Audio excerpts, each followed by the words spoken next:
In this video, we'll try and understand time value of money. Now, this time value of money is very fundamental to understand any asset valuation. And the idea is quite simple intuitively. It is basically the following. The dollar that we get today is seen or valued differently from the dollar that we'll get in future. Right? We see the dollars today compared to the dollars tomorrow and in the future differently, or we value them differently. So perhaps it may be the same dollar, $100 today, but that $100 is seen differently than $100 maybe say 5 years down the road. And so let's take an example. Let's say we invest $100 for 2 years and we are going to get a 10% interest. Right? And to understand this idea of time value of money, our best tool is the timeline. So here's a timeline. Here you have year 0, and then year 1, end of year 1, end of year 2, and end of year 3. And so let's track what happens to this $100, right? So we invest $100 today, right? And then in a span of 1 year at the rate of 10%, we'll get $10. Right?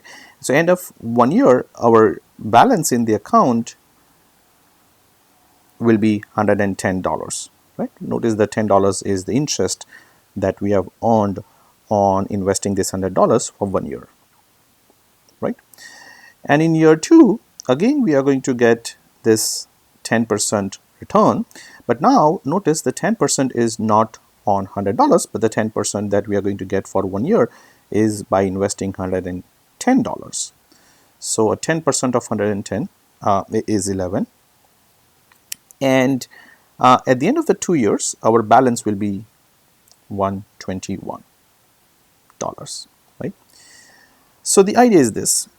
If we think about it, $100 that we are going to invest today is going to become 121 in 2 years, right? And other way to put it, the 121 2 years down the road is equivalent to, in terms of value, $100 today, because I can always invest this $100 right now and make it 121. So in our eyes, 121 after 2 years is, in terms of value, exactly the same $100 that you're going to get today. Right? So let's work out a little bit of math here. So what is this 110? 110, how did we get that? We had $100, right? And then on this $100 we got interest of 10%, which is 0.1 on 100, right? So if you notice, there is this $100 is common, so 110 is nothing but 100 1 plus 0.1. So that's what 110 is. Let's do the similar math for 121, right? And this 121, notice, is 110 plus 10%, so 0.1 of 110. Again, if you notice, 110 is in both the terms, so we'll pull out that common, and then we are left with 1 plus 0.1.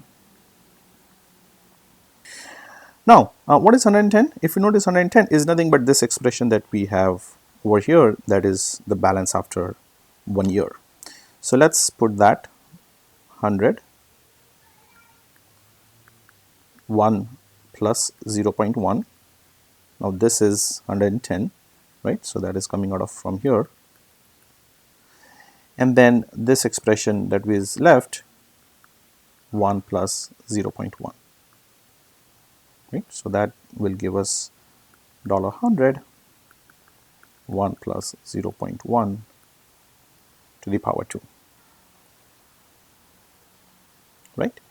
So notice what we are saying. we are saying this, that if you have $100 today, yeah, that will grow for 1 year to become 110, and it'll grow, 110 will grow for another 1 year at the rate of 10% to become 121, right? So this 100 is growing for 2 time periods at the rate of 10%, and that will give us 121, and 100 growing it for 1 time period at the rate of 10% gives us 110.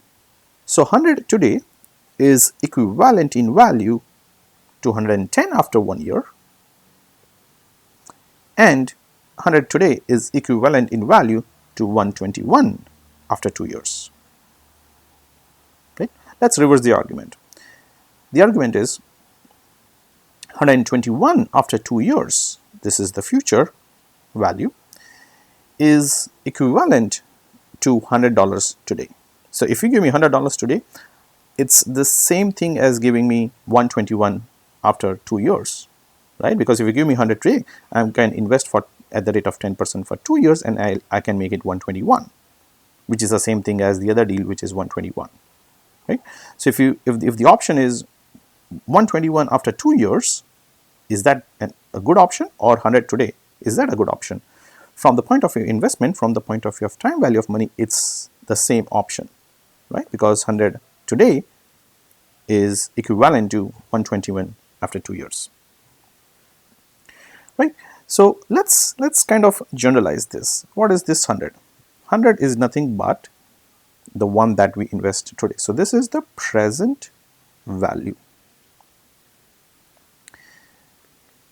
What is 0.1? It's the interest rate. So let's represent the interest rate of 10% with a letter I, a lowercase I. And what is 2? 2 is the 2 time period, year 1 and year 2. In this case, the time period is measured in years, but there is no reason for us to have it years. It can be daily, it can be bi-monthly, it can be quarterly, it can be semi-annual, it can be any frequency that we want. So this is the 2 time period. We'll represent that as n. Notice this is the future value in the nth period, right? So this is the n, in this case is 2, right? We can clearly see this, that this is the general way we can model time value of money. So when we have future value equals to present value 1 plus I to the power n, what we are doing basically is that we are compounding the present dollars for n time period at the rate of I. So future value is the present dollars compounded for n time periods at the rate of I. Now if you divide both the sides by 1 plus I to the power n, what we get is this future value divided by 1 plus I to the power n, and that is nothing but the present value. Now, so it's the same thing, except for now we are moving from the future value to present value. Here we were moving from the present value to the future value. So if we want future value, we can compound the present to get the future. Here we want the present, so we have to discount it. Notice that this is a division, so we are discounting, we are lowering the value of the future by this factor 1 over 1 plus I to the power n. So this is what we call discounting, right? Keep in mind, the present gets compounded for n time periods at the rate of I to get the future, and the future we would discount at the rate of 1 plus I to the power n to get the present.